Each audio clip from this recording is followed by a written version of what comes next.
Us on a rainy day today. I know it's been not the best of weather, but I know you're going to really appreciate that you made it today for our 7th annual Champions for Change celebration event here today. My name is Eric Stegman. Oh, I think I forgot to put this on. Okay, there we go. My name is Eric Stegman. I'm the executive director here at the Center for Native American Youth at the Aspen Institute, and we're really excited for you to be part of this special event here today. Before we get started, we're going to ask Monty Foxx to join us to give us a blessing to open us in a good way today. Monty is here from Casey Family Programs, and Casey Family has been one of our closest partners in this program since the very beginning, so we're really honored to have Monty join us today. I just want to thank all of you for coming. They asked me to do an invocation before, and in our tribe, we do it before everybody comes into the room. So I went around and had a prayer for everybody that comes into this room, and also had a prayer for all the food that we have to nourish us as we go along. And more importantly, it's really important that we have the intentional intent that we take the brilliance of our youth and use it in our daily work. Not just say we're going to do it, but actually do it. So that's why we're here today. And more importantly, after I get done speaking here just briefly, I want to sing an honor song for the new CNAY champions. And the honor song is in my language, the Haratsa language, and it talks about those people that aren't afraid to give it themselves for the benefit of others should be stood up in front of the tribe and acknowledged for their good deeds. Because we're a humble people, and we should honor these people, and we should include them in all our work. So Madagirads, and I'm going to ask the champions just to briefly come up here. So all the champions, if you could just stand up here while I sing this honor song. I'm just going to do 2 verses. So thank you.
Thank you so much, Monty. That was such a wonderful way to open this event. And this is an event that's just a week of events for these young people that you're meeting here today. We're really honored to be able to share this with you every year. And every year we see more and more of you out there who are here to listen to these powerful young voices from our tribal communities from across the country. This wouldn't have been possible without our founder, Senator Byron Dorgan. I remember when the Center for Native American Youth was first founded by Senator Dorgan, and it was a pretty exciting moment because this was a very special place to have a center here in Washington, D.C. focused just on these young people that you hear from here today. This is actually our 8th anniversary this year, but this is the 7th year we've been doing Champions for Change. Senator Dorgan and the team that predated me had the foresight to build the Champions program into what it is today at the very beginning of this program, and it's so exciting to see what it's become. So I'm going to ask Senator Byron Dorgan to come up and join us to welcome you all here as our founder and chairman of our board.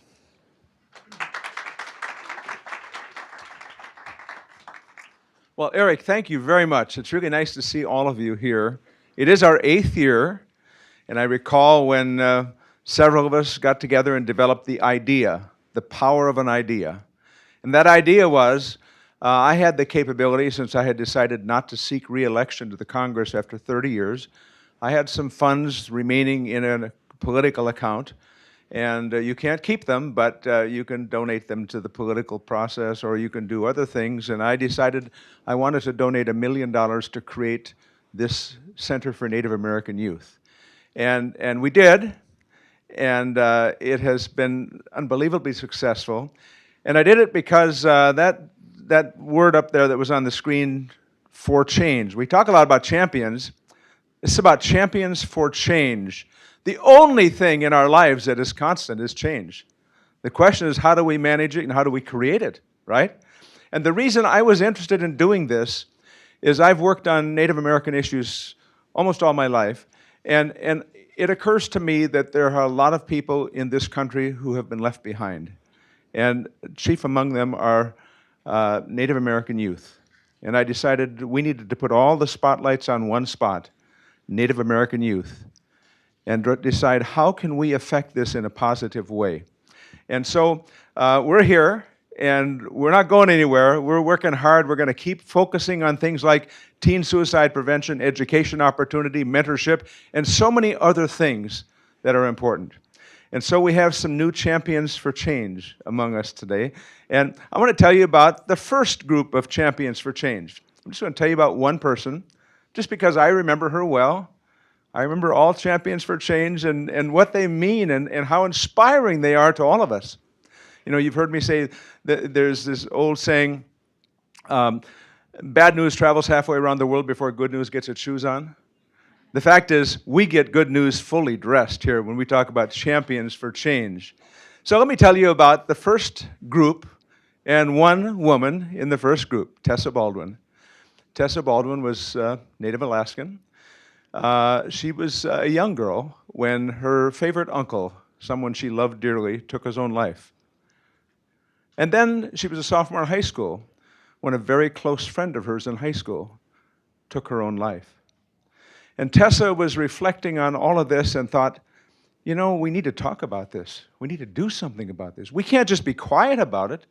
Tribal elders said, well, I don't know that we want to start talking about these things. Let's kind of tamp it down. But Tessa Baldwin didn't tamp anything down. She decided, I'm going to create an organization called Hope for Alaska. Hope for Alaska. And her single and sole mission was to educate Alaska youth about suicide prevention. She went to 30 counties and made presentations at high schools in 30 counties. She told me that she had 200 people come to her, over 200 people, in those presentations to say, yes, I have a friend, I know someone, and described the tragedy that happened in their lives. Now, since I told you about who she was and what she did and why we honored her, let me tell you where she is. She's about to graduate from Columbia. She got a degree at San Diego State. Then she went to Columbia University in New York. She's getting her master's degree in social work. And then where? She goes back to Alaska to work as a social worker and work on mental health. That's why these things are so important. To be able to honor champions for change who are going to be tomorrow's leaders, and they're going to make change. They're going to create change in an enormously positive way. And so I'm pleased to be here. This is our 8th year. We'll be here next year and the year after and well beyond that, because we so firmly believe that there are things we can do to make life much, much better for Native American youth. And to my staff, to the staff we have, I should say, Eric and Nikki and all the others who help make this organization a success day after day, you have my deep admiration and undying gratitude, because this works because we've got a great staff that helps make it work. So with that, let me introduce to you someone who is, to me, really interesting and really heroic in terms of her public service and what she has done. She was the 51st Secretary of the Interior here in the United States of America. The 51st, and the best. Now, I will quickly say to Ken, I was just, Ken, you're good too. But Sally Jewell was the 51st Interior Secretary. And one of the first in all the 30 years that I've served in Congress, along with her predecessor, who really did focus on and care about Native Americans and what has happened to them in this country, what happened in the past and what needs to happen in the future, to make sure they are full partners in the promise of what America can be. So the old saying, if you are not Native American, you came from somewhere else, right? We got to tell that to the president, of course. But let me just say that Sally Jewell lived that credo, understanding that in her position of capability and power at the U.S. Interior Department, she could make a big difference. And I'm just telling you, as one observer, she really did. Sally?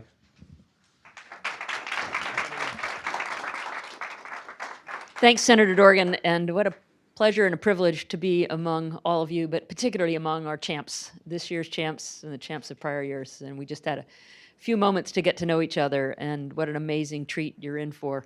And I won't take too long because we need to get to the champs. But let me just say thanks, Monty, for the blessings on the food and on this gathering, and for sharing the honor song. Thanks to Eric and Nikki and the staff of CNAY, who are small but very mighty.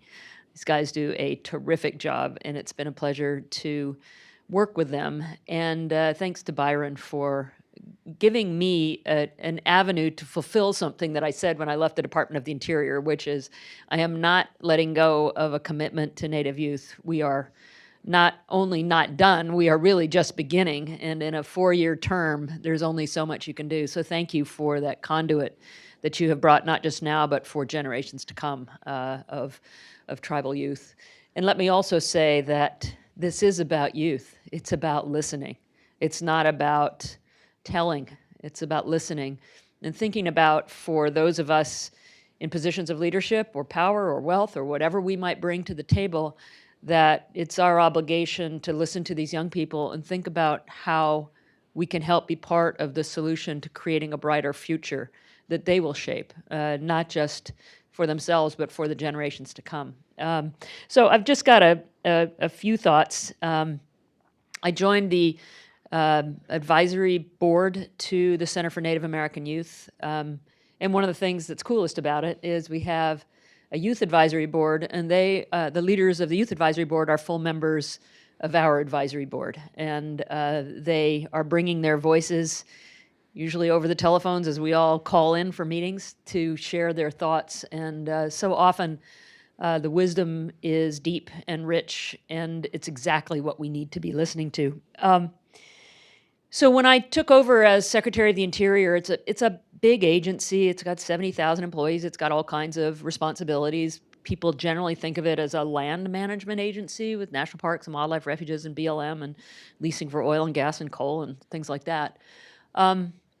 It's a science agency with the USGS, but very importantly, it is an agency that's perceived throughout Native American communities as an advocate for their issues, and that's not an accident. Bureau of Indian Affairs, the Bureau of Indian Education, not with a long record of serving Indian country well, I might add, are part of the Department of the Interior. And it gave me an opportunity to listen and learn. Learn first from my colleague, Kevin Washburn, who was the Assistant Secretary for Indian Affairs. And I said, I'm trying to get up to speed on this giant job.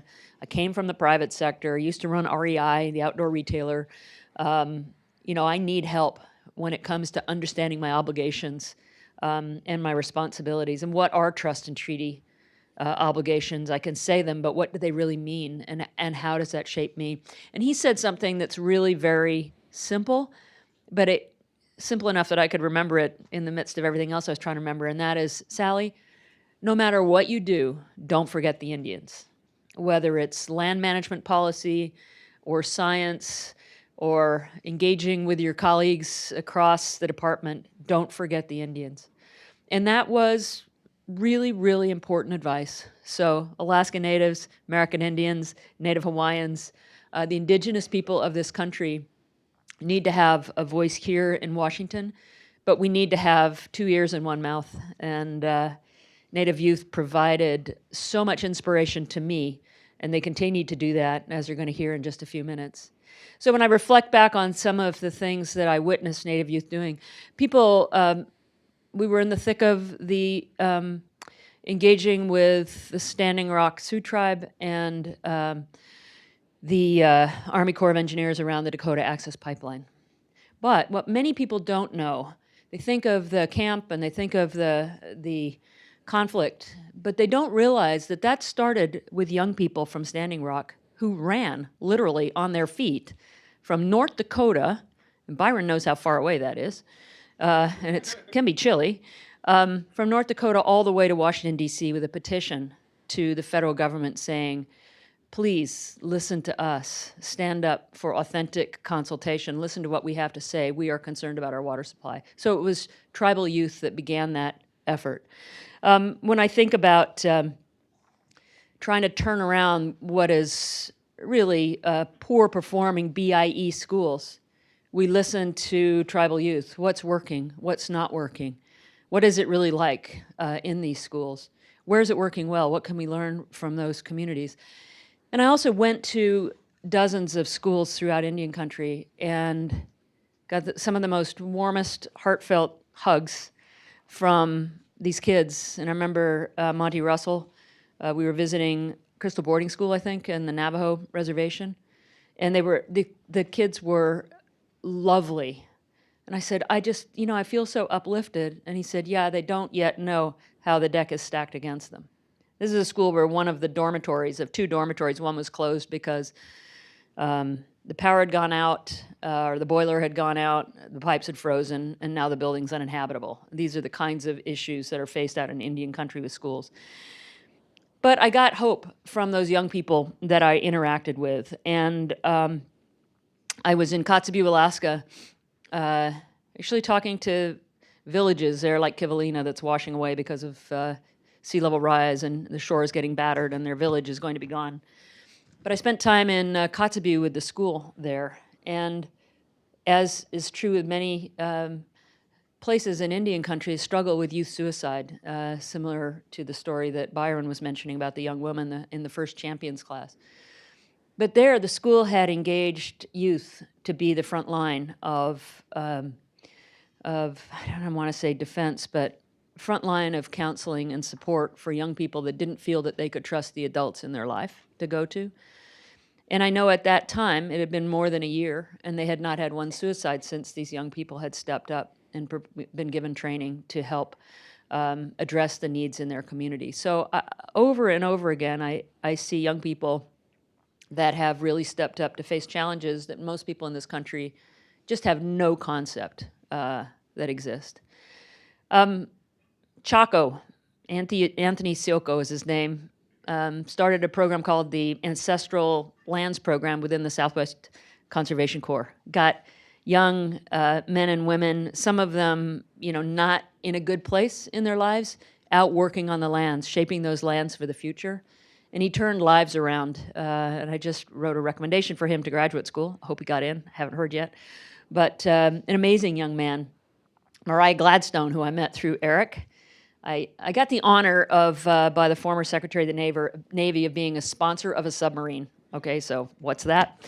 I can tell you later if you really want to know, but every ship or boat has a sponsor, typically a woman who will break the champagne bottle but stay connected to the ship. And they said, would you like a maid of honor? This is the USS Montana. So I was as close to Montana from Washington State as the Secretary of the Navy wanted to bestow the honor upon.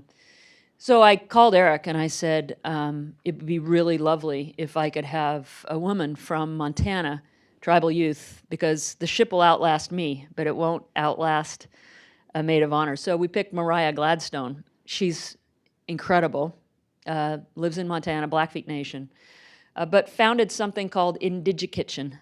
So if you don't know it, it's Indigenous Digital Kitchen, so Indigikitchen, and she's trying to bring healthy eating back to tribal communities for young people and older, using her skills as an engineer from Columbia University, but also with both native foods as well as contemporary foods you can buy in a grocery store to help improve the quality of life for the people within her community. And last, I want to talk about Generation Indigenous, or Gen I. This was something that was conceived of during the Obama administration, but embraced by the Center for Native American Youth here at the Aspen Institute, and it continues. And it was an opportunity of young people, and some of our champs have done that, or at least one, to sign up for the Gen I Challenge, to talk about how they're going to make their community better. And if they did that, they had an invitation to come to Washington, D.C. Michelle Obama headlined that event. It was a lovely, uplifting event with 1,500 or so tribal youth from all over the country. But most importantly, what these young people know better than any of us older people in the audience is how to leverage modern tools, social media, electronic connections to stay together. So all of a sudden, what Gen I did and what CNAY is continuing is a way to link tribal youth to one another.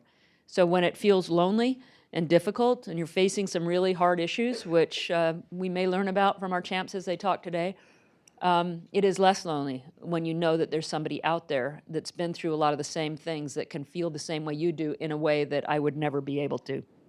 So we are blessed to have such an incredible group of champions who are teaching all of us about the value of service, about the value of listening, about the value of stories, and the value of culture, and the richness of the indigenous cultures in this country that we have, I think, as a society and certainly as a government, done a great deal of damage to in trying to suppress and oppress.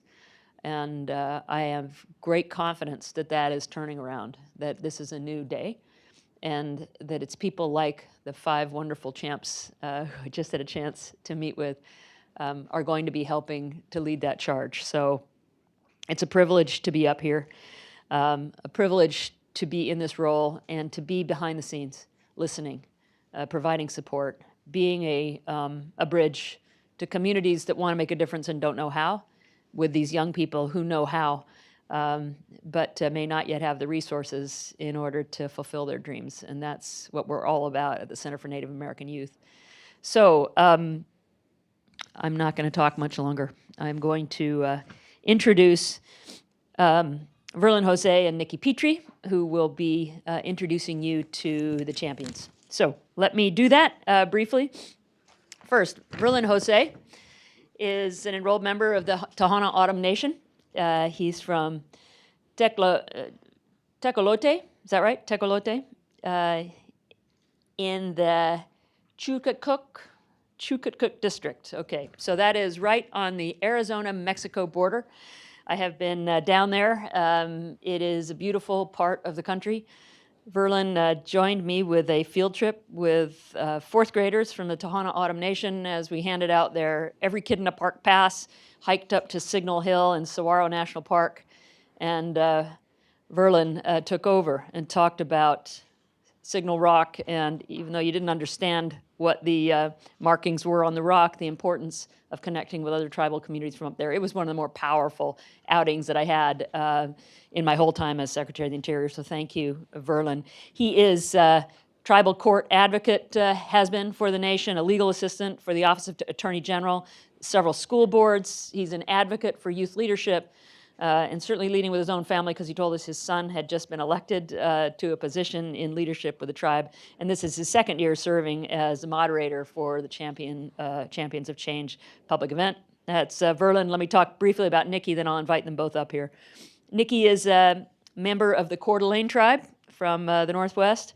Her Indian name is Huele, which translates in English to meadowlark, and it was given to her in a naming ceremony when she was very young. She's a proud direct descendant of Chief Spokane, Chief Ignace, is that how you say it? Ignace? Chief Leshai, that's my own community, and Chief Kamayakan. Sorry? Kamayakan, excuse me, Kamayakan. She's a mother of a 2-year-old girl, which probably keeps her rather busy, named Carries the Medicine, or Adela. And she is Eric's right arm. She's the Associate Director of the Center for Native American Youth. She oversees operations, strategist for youth engagement initiatives, including the Champions for Change. And I work with her regularly, and she just does incredible work, making sure that we hear these youth voices, that they're empowered and that their work is supported. So please join me in welcoming Verlan and Nikki to the stage, and they will welcome our champions. Thank you.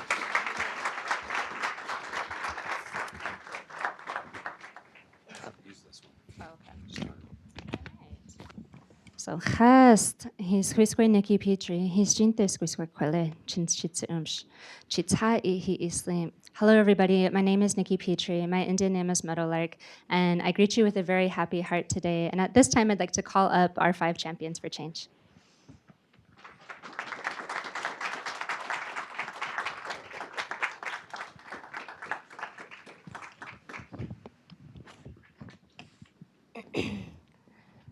Verlan, did you want to say anything about yourself before we get the show started? Oh, I think Secretary did all that, very well. Good day to each and every one of you. When I got the email, how could you say no? How could you say no to champions? Because I believe there's a champion in every one of us.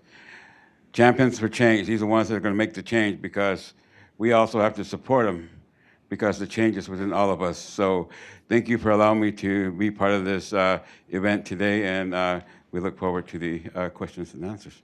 So I'll start with Chandi, and maybe if we go down the line, if you all want to introduce yourself. Okay.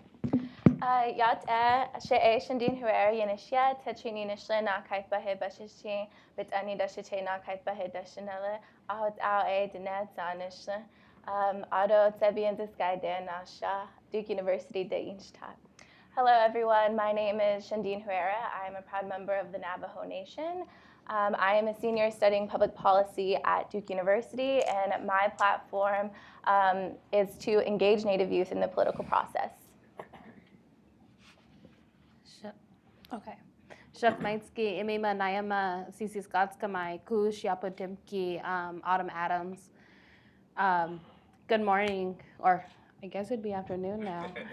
Shakfachwai. Good afternoon. But my Indian name is Sisi Skotskamai, and it has no direct translation. But my English name is Autumn. My platform during my duration here is the Indian Child Welfare Act and getting the youth voice heard in ICWA. Wigwasan, Natiwis, PG Muksan. Good morning, good afternoon. PG Muksan is my native name. My name is Adam Schuler. I'm part of the Mohegan tribe in Connecticut. And my platform or initiative is to try to get the youth more involved in the culture aspect because it's slowly dying out. Sego zeo guego, wagatsuni yugantu igets yagonola hawi yungets so yo goa ne yagonola ne atste nua. Hello everyone, my name is Yagonola Hawi. That means she carries the rain, so you're very welcome for the rain today. It's hard for me to put my initiative into just one aspect other than using and rebirthing the, that's funny because I'm a doula. Other than rebirthing the Native identity to combat the wave of intergenerational trauma that we have in Native communities. We have to enforce that Native identity that's dying out, because every time an elder dies, the culture goes with them. Waka Yuktun Atkai Gubach. Hello, my name is Sherry Ropati, and my native name is Igubach. I'm from Alaska, and I'm a proud member of the native village of Kongiganak. And my initiative focuses on decolonizing the Western standard of education, because I'm tired of seeing Native youth being forcefully assimilated as they learn in Western education. Great, champions of change.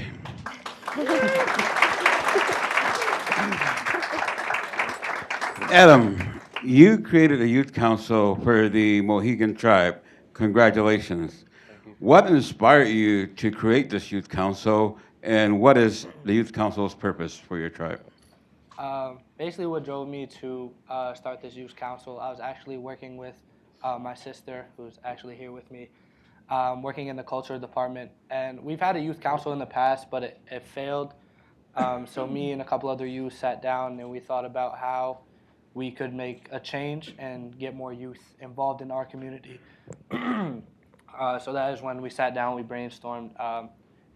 We've writ laws and bylaws that actually got passed 3 years ago.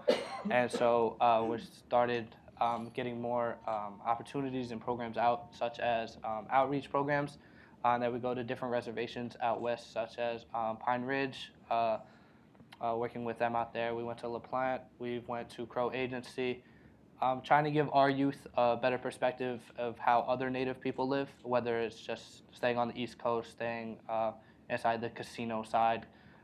So it's kind of opening them up to that aspect. Also, we work with dance classes, drumming classes, singing classes, language classes, to open up the youth of our tribe to get that culture side.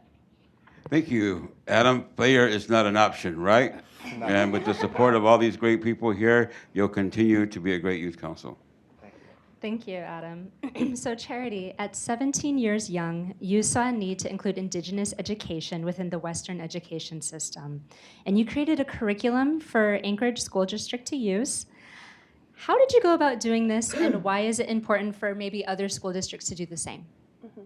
So as I said before, one of the things that I've noticed that as I went throughout high school, I'm a senior in high school, was that the Native youth experience, when learning specifically their state's history, Alaska studies for me, because I'm from Alaska, was that they forcefully, with the intent, did not include my perspective. And so not only did I have to learn in an environment that was predominantly non-Indigenous, it was predominantly white, I had to learn in an environment that refused to acknowledge the atrocities my people have faced. And I don't like that at all. And it wasn't until the summer before my senior year, I took a college course through the Alaska Native Science and Engineering program, Alaska Studies by an Indigenous educator, when I realized all these historical events that the Western curriculum refused to include. And so this idea kind of sprouted in the beginning of my senior year, and I started creating an Alaska Native centric, which focuses on the Alaska Native perspective of Alaska Studies, which is a 2-week course. And fortunately, I had the opportunity to teach to 2 different populations. So one population at my school, a predominantly white environment, and then another to an all Alaska Native, a Native American, and Native Hawaiian population of kids. And it was a very empowering experience because they felt that was very impactful. And I hope that the Anchorage School District does take initiative to to ensure that my perspective is included, because this is something that I don't want my siblings to go through, and something that I don't want future Native youth to experience as they pursue higher education. Liana, thank you. Madison, si has haichu as a nyok, which is kumachkum. Our language is very important to Indigenous people. Can you share with us what you're doing in your community's immersion school? Well, I'm a student at the immersion school currently, and ever since I've been taking the courses, it's the first time I've engaged with my language since maybe grade 8, I would say. And currently in my community, the only resources for language are under education. So who falls under education other than youth? And then after that, in adulthood, where can you learn your language other than if you come from a fluent family, or if you have to outsource to learn your language, go to another community. So I have been contacting Canadian politicians because we live on the border, and I've been having them come to our center to see that we're in dire need. We're not even sure if our doors will be open next week. And like I said, every time an elder dies, the culture goes with them. And I've been speaking with Charity, and I noted that in Alaskan communities, they have 1,000 words for snow. There's different types of snow because that's relevant to their culture and their ways of life. And the culture and language go hand in hand because simple words have so much meaning behind them. Like, for example, we don't have just I love you, it's I give my medicine to you. And if that isn't romantic, I don't know what is. And another example is we don't have a word for mother. It means she provides for me. And that same word goes for your aunt as well, agetnistaha. So, you know, there's just so much history with the language, and there's so much meaning behind just the word. Like, for example, my name gives me purpose, as do just simple words and phrases. You know. Thank you, Madison. Thank you. Chandi, your commitment to public service and activism is just very inspiring. What are you most passionate about? I grew up in Monument Valley, Utah, a very rural community. So early on, I started realizing a lot of lifestyles that were widely different than friends I had who lived in, say, Salt Lake City. So I developed a passion for asking questions. I would always ask my mom, you know, why doesn't my grandma have running water? Why don't our relatives have electricity? And then my next passion became trying to answer these questions. So she would take me to local chapter meetings and translate for me, you know, some of the issues that were ongoing. And I would ask my leaders, okay, but why? You know, where are these issues stemming from? And that's the first time I heard the term policy. These are policies we have, or lack of policies we don't have yet. So I kind of went into college, where I'm currently studying public policy at Duke University, trying to figure out what this policy is, right? This is what's plaguing my community. Can policies be changed? So through my education, you know, I've learned step-by-step policy, the political process. And what I really learned was that each person has a part in creating policy, and that was not being translated to my community. So I took my education home, and instead of, you know, sitting there and listening to my leaders say, this is what we're doing for you, I would ask them, how can I do this with you? How do I play a part in helping you create these policies? Because as a Native youth, we are disproportionately affected by certain policies, even though we don't have a voice in the creation of these policies. So my passion is helping other youth realize the power they have in their voice, because once I realized the power I had in mine, it's taken me places and it's earned me a seat at tables where Native youth were never invited before. And in this, you know, this nation of rebuilding that Charities mentioned, I know Maddie mentioned, Indigenous communities are constantly rebuilding, and I believe Native youth have a pivotal position in this. And I think through policy and through getting youth engaged and understanding how policy works, because one of the other things I realized is there's a lot of jargon. Policy is not accessible to everyone, especially Native youth on the reservations. So helping Native youth understand the process and facilitating those meetings and doing what I can to ensure youth in my community have access who understand is so important for the political process. And it's a time for us to work on making our homes better instead of looking for a better home. Yeah. All things are sacred. Our children are very sacred. Autumn, can you tell us how you became an advocate for the Indian Child Welfare Act? Simply because I was a foster youth myself for 6 years, 5 to 6 years roughly. And, you know, nothing ever really got better. Eventually, my mom relapsed again, and my siblings got taken away. And I actually petitioned and fought, and I now have custody of them. So it was that process and realizing, you know, there isn't any youth voice in that argument, and in the support of the Indian Child Welfare Act. We're often left kind of talked for and not talked with, when we're the ones who have lived the experience, and we're the ones who know what it feels like and know what helps us and doesn't help us. Thank you for your advocate regarding the Indian Child Welfare Act, and it really takes all of us, and Champion for Change Autumn is stepping up to make that change. Thank you so much for your work, Adam. Adam, your work in cross-cultural share is so important. I think we've all seen it at Fresh Tracks, and You also, as a founding member of your Mohegan Tribe's Youth Council, what, in your opinion, is the most important aspect of cross-cultural coalition building? I think when you reach out to different cultures, it's a sign, a sense of education.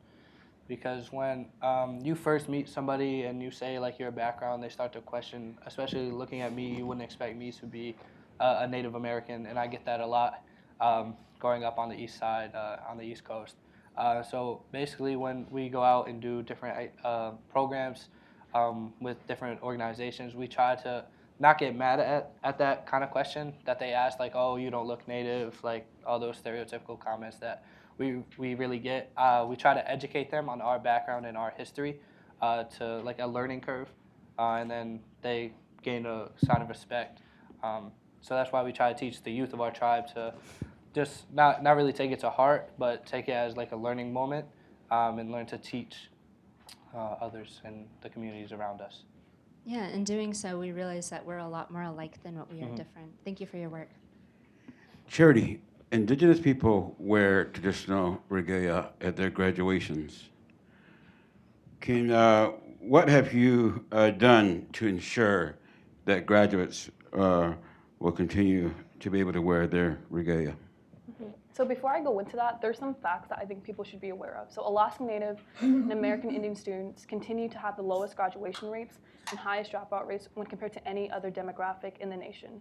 Despite the resources that we have, like for me in the Anchorage School District, we have Indian education, we have the Alaskan Native Science and Engineering program. Yet even within my own school and district, you don't see a lot of natives graduate high school. And so I'm a student representative on the Native Advisory Committee, and one of the things that we really focused on was how impactful it would be if Native youth who are about to graduate high school, if they wore the regalia, how impactful that could be for youth who come to those graduations. They could say, well, that can be me in a few years, that can be me when I'm older. Because I know that if I was 6 or 7 years old and I saw a youth graduate high school with their buluks and their headdresses on, and their feathers, that I could see myself in that position years later.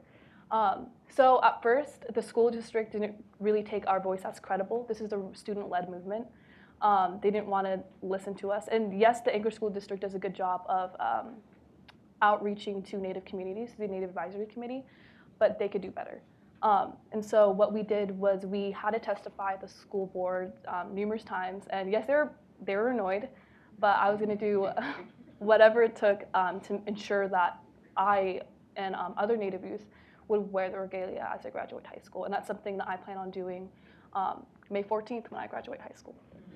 Wow, Charity, champion for change. Thank you, because you're not only doing that for yourself and your community, you're actually doing that for Indigenous people across the lands. Thank you very much. Yeah, thank you. Thank you, Charity. Maddie, the work you're doing to ensure safe space for victims of sexual assault is so very important. Can you share with us more of the work that you're doing? It's in the talks of discussion right now. I plan after I return home to get it going, but you know, that is a wave effect of intergenerational trauma with residential schools, and it's ongoing. I'm sure every Indigenous woman in here can say me too. But with that, you know, you can get Western psychology involved, you can get therapy, but what does that do for us other than assimilate us and make us victims to drug addiction, prescriptions? We need to implement our ceremonies so we can let go of the past. You see a lot of schizophrenia and mental illnesses in Indigenous communities because people disassociate themselves with what happened. That wasn't me, that's someone else. They give themselves a third-person narrative in their own lives. And that fuels mental illness, it fuels addiction, it fuels everything. But like I always said, we need to be enforcing Native identity. Native identity will get rid of, it will help all the effects of intergenerational trauma that we're facing. So, you know, practice your traditional medicines, heal yourself, self-work. Your ancestors are with you, you know. Chandi, you are a leader with a powerful voice in policy change. Why is it important to have the youth involved and at the table in the political process? So the first example that comes to mind is the recent elections in San Juan County, Utah, where for the first time ever, we now have a majority Navajo County Commission. So I think, when I went home on break to advocate to my peers why they should go vote, and I was helping them, like, I can register you, I can do my part in making sure that you are involved in this election. The response I got is really what kind of shocked me. A lot of them didn't know there was an election going on. A lot of them weren't aware of the history of voting rights in the state of Utah, particularly for Native Americans. And they didn't understand the trajectory that this election had on our daily lives. And that's where I really saw an opportunity to start teaching them. And I think it can be difficult to take the time to teach youth the political process, why it's important to vote. But by doing so, I was able to convince them that they had something to gain in this election, but more so that they had something to lose. And I think once people can understand how this will affect not only their personal life, their family and friends, they'll be more compelled to do something about that. And as we saw, the Native vote across the country really made a difference. And I think now that because I've seen so many Native youth in my community who voted, and after seeing that we won the election, they're so more in tune with what's going on at the state elections, federal elections, and staying aware and vigilant about policies that are going to directly impact us at the local level. And I think even by me doing that, by me being present and going up to my chapter officials and asking them, okay, I'm here for 3 weeks, what do you need me to do? How can I help in my community? It shows them that Native youth are stepping up, like Native youth want to continue the fight that our leaders have been enduring for so many years. And we have our own unique perspectives in conversations with my own chapter officials. The experiences I brought to the table, I helped make them aware of certain opportunities they currently weren't aware of. For example, I worked in Senator Udall's office through the Udall Foundation Native American Congressional Internship. And through that, I did a significant amount of research on expanding broadband to rural and tribal communities. So when I met with my officials, I made them aware of different funding opportunities that we could pursue to bring broadband to our communities, because right now only 5% of people living in San Juan County, and particularly Monument Valley, have access, and that's just access to broadband. And that's something they weren't aware of. So by including Native youth and making sure they have a seat at the table, not only are we advocates for our peers, but we are also helping educate our tribal leaders. And I truly believe that working together, we can make our communities much stronger. Yeah. Thank you. Every vote counts. The Native vote counts. And thank you for your powerful advocacy in this matter, because knowledge is power. And thank you for bringing that to the youth. Thank you. Autumn, my question for you is similar to Chandine's, but can you share why it's important for Native youth to be at the table with issues pertaining to ICWA? Well, like I said already, we're the ones that have the lived experience. We're the ones who are directly impacted. And we're the ones who, in the end, know what would be best for us. In the system, you very quickly learn that the only advocate you could rely on is yourself. And it's just something that I think needs to change. And there's a very large missing piece without the youth voice. And getting the holistic view and understanding from that perspective is very, very important, especially in light of recent issues in Texas. Thank you. Adam, what have you learned in other communities about culture sharing? I feel, especially when we do the community outreach programs, when we go to different reservations, you kind of learn their culture, how they're so connected as a family with sharing their language. They have community meals and stuff like that. And I try to bring it back to our tribe, because that's something that we really don't have, because it's kind of hard. We don't really live on a reservation. We have a 30-minute driving radius from where our tribe really comes to gather. I mean, we have different socials, things like that, to bring in people to sit down, have conversation, share a meal with, that we really should do more often. but it's just hard to see like out west how they have like that culture share that we try to bring back. But it's all up to the youth, and that's why I strive to get them more involved in these socials and gathering events. Thank you, Adam. Charity. Oh, Charity, you're about to enter Columbia in the fall. What are you going to bring with you to ensure that you keep fighting to decolonize education? Yeah, so it's a blessing. So I recently got accepted to Columbia University. Yeah, I'm really excited. Thank you. Thank you. So the fact, this is just something that I want just Indigenous students to know when they pursue higher education. You're gonna face racism in the classroom. You're gonna see elitism. You're gonna see privilege. But the fact that you're reclaiming that space, the fact that you're going to that university, that's enough. That's enough for anyone. And it seems like although you don't seem like a role model, you're a role model to youth who are about to enter college. Because never in my life would I have imagined I would be in this position where I'd be going to Columbia University if it weren't for the role models that I have, if it weren't for the Native people that I met who currently attend Columbia and who told me that I could do it too this summer. So just the fact of like me going to Columbia, I feel like I'm already decolonizing education there because I'm not a statistic. I'm there, a Native student studying civil engineering. I'm going to be there reclaiming that space. So I want to do that. But one of the things that I have a problem with Columbia University, like I'm not even a college student there, but I've talked to some Indigenous students who attend there. They don't recognize Indigenous Peoples Day, and that's something I definitely want to work on when I start at Columbia University. Thank you. There you go. Madison, you're an advocate for higher education. What can you share with the youth out there that higher education is for them, that higher education is so important? Well, what can I say that hasn't already been said? But clearly you can see that these problems run congruent through all nations and tribes. Dropout rates are high among Native Americans. And this has been a lifelong, it's not even been a position assigned to me, but I've had friends who dibbled and dabbled with drugs throughout high school, and I'd always say, well, what do you want to do? I want to go into botany, man. I'm like, do it, graduate, come every day, I'll be here. It's just support. You have to support everyone through high school and college and university and med school.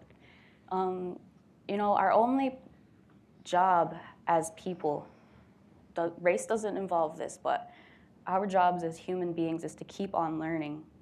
Our job of learning as lifelong students never ends. So whether, people view education as scary, especially in Native communities, because they never even graduated high school. So going back to school is scary for them. I work at an online education resource center. I do student recruitment and service representatives. And we see a lot of single mothers, we see a lot of elderly, we see a lot of men who are coming back from incarceration who want to better themselves. And that's what it's about, is bettering yourself. Yeah. Thank you for your advocacy. I was at Princeton University, and some of the students said, what can we do to help you? And my response to them was, stay in school and whatever you're going to do, whatever degree you're going to do, because you can help your community so much when you go back there. And so we can do it with your powerful advocacy, and everyone's out there. We can continue to inspire the young people to go on. Yeah. Chandi, what encouragement would you give to youth who may be afraid to speak up and use their voice? I'm an introvert by nature, so I spend a good part of my life listening. And I think that has really helped me gain the confidence to finally realize what I want to say. So coming from a very small rural community, everyone knows everyone, right? And so, take advantage of that. For Native youth who do grow up on the reservation, it is a very unique upbringing, and that is something I realized when I made the transition from Monument Valley to Duke University, and as you can imagine, that was a culture shock. And so I would encourage you to take advantage of their situations now. Whether you think it's a good situation or a bad situation, you're going to grow from it. It's going to influence everything you decide to do in life, and I find myself questioning, one of the questions I asked earlier this week is, what position do I need to be in my community to maximize my ability to uplift my peers? And, so I grew up thinking, okay, I need to be a lawyer. No, I should be a doctor. No. And so that's kind of the mindset you have, is you need to be something, rather than, taking a step back and saying, what makes me happy? What brings me joy? What can I contribute to my community? And I think that's something that we can reinforce, and I encourage youth to realize that they're already role models. They don't have to fit the mold of whatever they think they need to be, because they are already who they should be. And to pursue those, and to always go home. And I know in recent conversations I've had with new leadership of the Navajo Nation is we are experiencing a brain drain, and I think that's true for a lot of nations, is our young people are leaving, going off to universities, and aren't returning home. And that is something I plan to work on in my community, is creating internships, fellowships, job opportunities for our youth to come back and feel welcome and included. And that is what I also encourage youth to do, is not feel discouraged when they can't find a job at home. And to not give up, and to, if they can't find a job, create a job. I've been fortunate enough to find a fellowship that is gonna allow me to work in my home community, and that came out of me not giving up. And so I'm happy to be home for the next 2 years upon my graduation, working with my local chapter as a policy analyst and project consultant. And that is me taking the initiative to go home, because it is pretty uncommon for a 21-year-old to immediately return to the reservation, but that is my home, and I'm gonna work on doing what I can to make it better for future generations. I love how you said never give up. Thank you. Awesome, just awesome. Autumn, as a champion for change, what do you hope to accomplish? I hope to accomplish a lot of things, but the primary one would be getting more youth voices heard. I personally know a lot of former foster youth all throughout the country, where ICWA was applied and where it wasn't applied, who are struggling to find that space where they can voice their concerns and their opinions and their own knowledge of their existence, and have it heard and have it acted upon. And so I want to eventually create a platform where it's easily accessible for them to make their own change that they want to see. Can you do that alone? No, I cannot. There you go. Everyone here at Champion Change has their priorities and their wishes for accomplishment, but they cannot do it alone. It needs each and every one of us in this room and all those that are out there. Ladies and gentlemen, Champions for Change.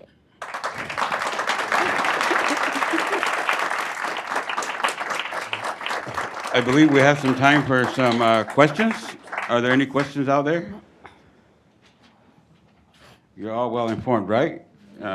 One question, two questions. Now's your time. I myself, as a former Champions for Change, I want to ask all of you guys, what advice would you give to the next generation that might be applying in advice?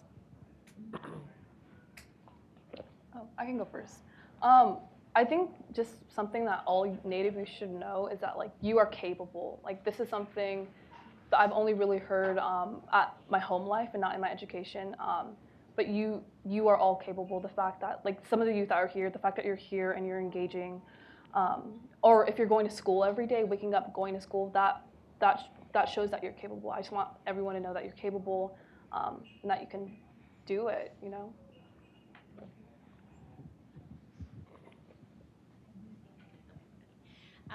This is a question for, I believe, Chandi, right? Yeah. So how did you build community at Duke? And how did that help you be where you are now, which is your 4th year, right? Yes. How did you start that up? Great. So my journey to Duke started when I was a freshman actually. So I was a freshman in high school. I participated in a 2-week program at Duke, and that's where I decided that I need to go to school here. And when I visited, Duke was still, I think, 0.5 population in terms of Native students who attend their university. And I was fortunate to meet the recruiter who goes out to reservations and recruits students to come to Duke, and I met him when I was a junior in high school. So this kind of was on the table like forever. Like this is like everyone in my community knew like she's gonna go to Duke, she'll find a way. And once I got in, I realized that the hardest part about attending Duke was staying there. Throughout my 4 years, there were a lot of Native students who came and go, who would come and go. So they would come for a semester and then transfer or drop out because it is a really hostile environment to be in for Native people. And so I recognized early on that I needed to create a community for myself. And I did that by, when I first got to Duke, there is a Native American Student Alliance, but there were two Native students who were involved with it, and 2 Navajo students, so we got along right off the bat. And we kind of, we're the ones to start doing events. So we would invite professors, and we would have lunches, and we kind of just, created an environment for people to learn about Native people, and not just like our Navajo culture, but the Native populations in North Carolina. And Duke University is located on the ancestral lands of the Occaneechi Nation, and that is something a lot of people didn't know. So in my 4 years, I was really involved with basically raising awareness about Native people in general on campus, because it's people who go to Duke describe Duke as a bubble, and it's very true. And during my junior year, I looked around the room of the Native American Student Alliance and realized that we were all women, right? There were 2 Native men at Duke at the time, and so we looked at one another and it was like, we can start a sorority. Like, that sounds like a great idea. So we founded a chapter of Alpha Phi Omega, which was the first sorority for Native American women. That was originally founded in 1994 at the university, UNC, so University of North Carolina, Chapel Hill. So in that process, there are currently 6 Native women in our sorority at Duke, but that in and of itself, reinforced that there are Native students on campus. And now I encourage the recruiter at Duke to actually go out to reservations he's never visited before. So he goes out to Navajo Nation now. He goes and visits reservations in North and South Dakota, because currently there are no students from North Dakota attending Duke. So he is doing more on his part. So now I'm currently in conversation with administration on how to do their part. So how to make the classrooms more welcoming for Native students. There's never been a Native American professor at Duke. There are currently no Native advisors. So it really is on the backs of my peers to do this. And it is work that is very tiring for students, but it's work we enjoy doing. And in the process, I'm working with some of the administrators to get a land acknowledgement. So Native students who come to Duke know that they're on Native land. So that's a really long answer to say that it's been difficult, but it's been really worth it, because I've seen more and more Native students come and stay at Duke. Well, there you have it, a powerful voice, champion for change. So, Adam, I think Chandi kind of mentioned that I guess we got a lot of work to do to get some more males up here, right? That's right. But we are in that time. We are in that time that is upon us, and where there is a movement. I shared last night that I believe that the foundation of America, the foundation of Congress, has been shaken up because we have 2 Native American women that are in office. So I have a question to you all. How many of you believe in our champions for change? How many of you support our champions for change? We can't go wrong with that. Gosh, how do I follow that? I was just going to ask a question. Well, I really want to say that you've all experienced some difficult things. And I think if I look at Maddie and Autumn, you're both parents in different ways through different journeys. There are, what it's like to be responsible for somebody else as well as responsible for yourself, and you're furthering yourself and your champions. You're here, you're inspiring us in the room, and you're inspiring others like you. How do you give hope to people that are in circumstances similar to yours, that may not be blessed with some of the same skill sets that you have, to hang in there, to not go the pathway perhaps of some of the intergenerational challenges that they've experienced, but to feel that there is a different way forward? It's got to be feel like the weight of the world at times as role models. How can all of us, I guess, help you be helpful to those in your communities that are not perhaps as inclined to be on the front end of change as you are? Well, I find it's important to remain relatable, because I get that a lot in work. I'm a student, I'm a mother, I work, I do this advocacy, I'm a doula on the side. I have my plate full, and I get people who come in and say, oh, I couldn't take classes, I'm a mom, I got this and that, and I just say, me too. You know, you gotta stay relatable, because we're all in this issue together. You don't have to hold yourself higher because you have these titles. You know, you're a human deep down, they're a human deep down, we're all humans deep down, and we're, you know, coexistence, that's key. Remaining relatable. Okay, I believe we have a few more minutes left, so if there are no questions, what advice do you have, or what inspiring comments do you have for our Champions for Change? Anyone? No one? I thought you supported them.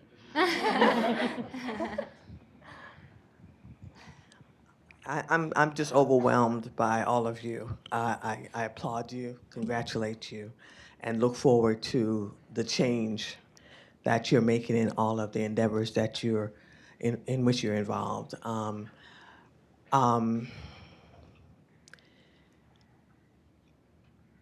My only advice, I guess, and it's hard to give advice to all of you. You're so well-rounded in terms of knowing how to access the resources you need. But take advantage of all the resources available to you, and make sure that they are shared with not only your community, but with each other. And the young lady going to Columbia, the one at Duke, I experienced similar kinds of things when I was a first-generation African-American female going to MIT.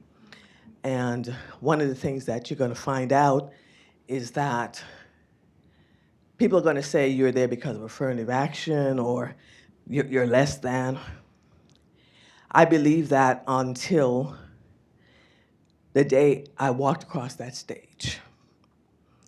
And I realized then that MIT, even if what they said was true, which I didn't believe, but because my parents brought me up to feel equal to anybody else in this world.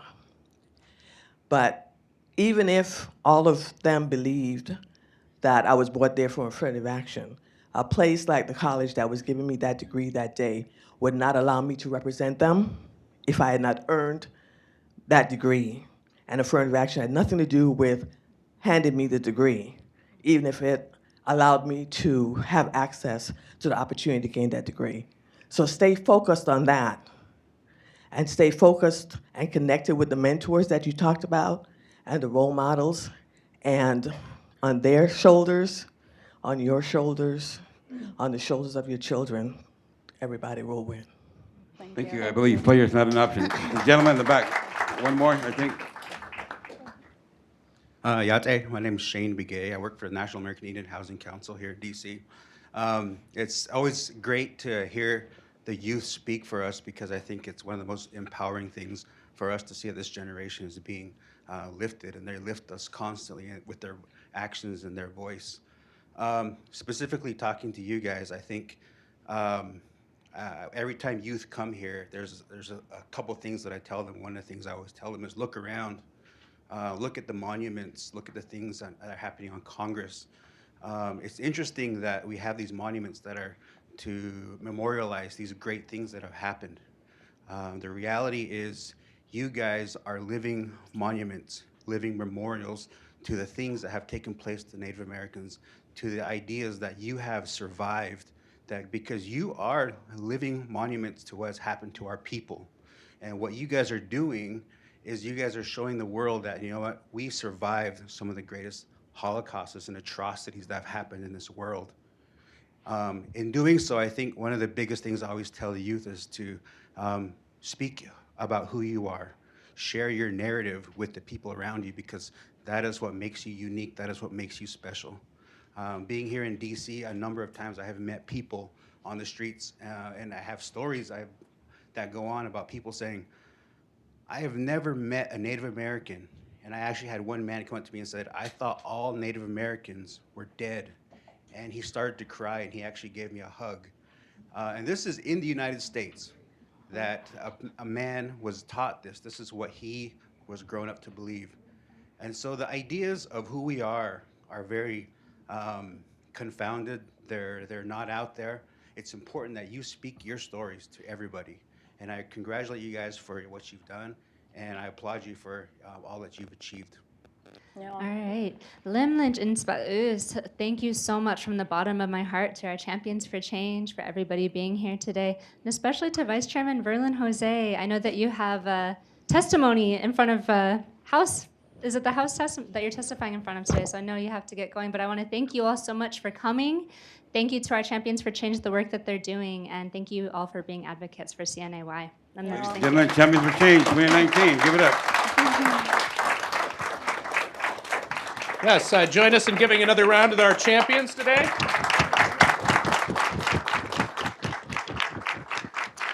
And before I let you all go, I just have a couple of announcements.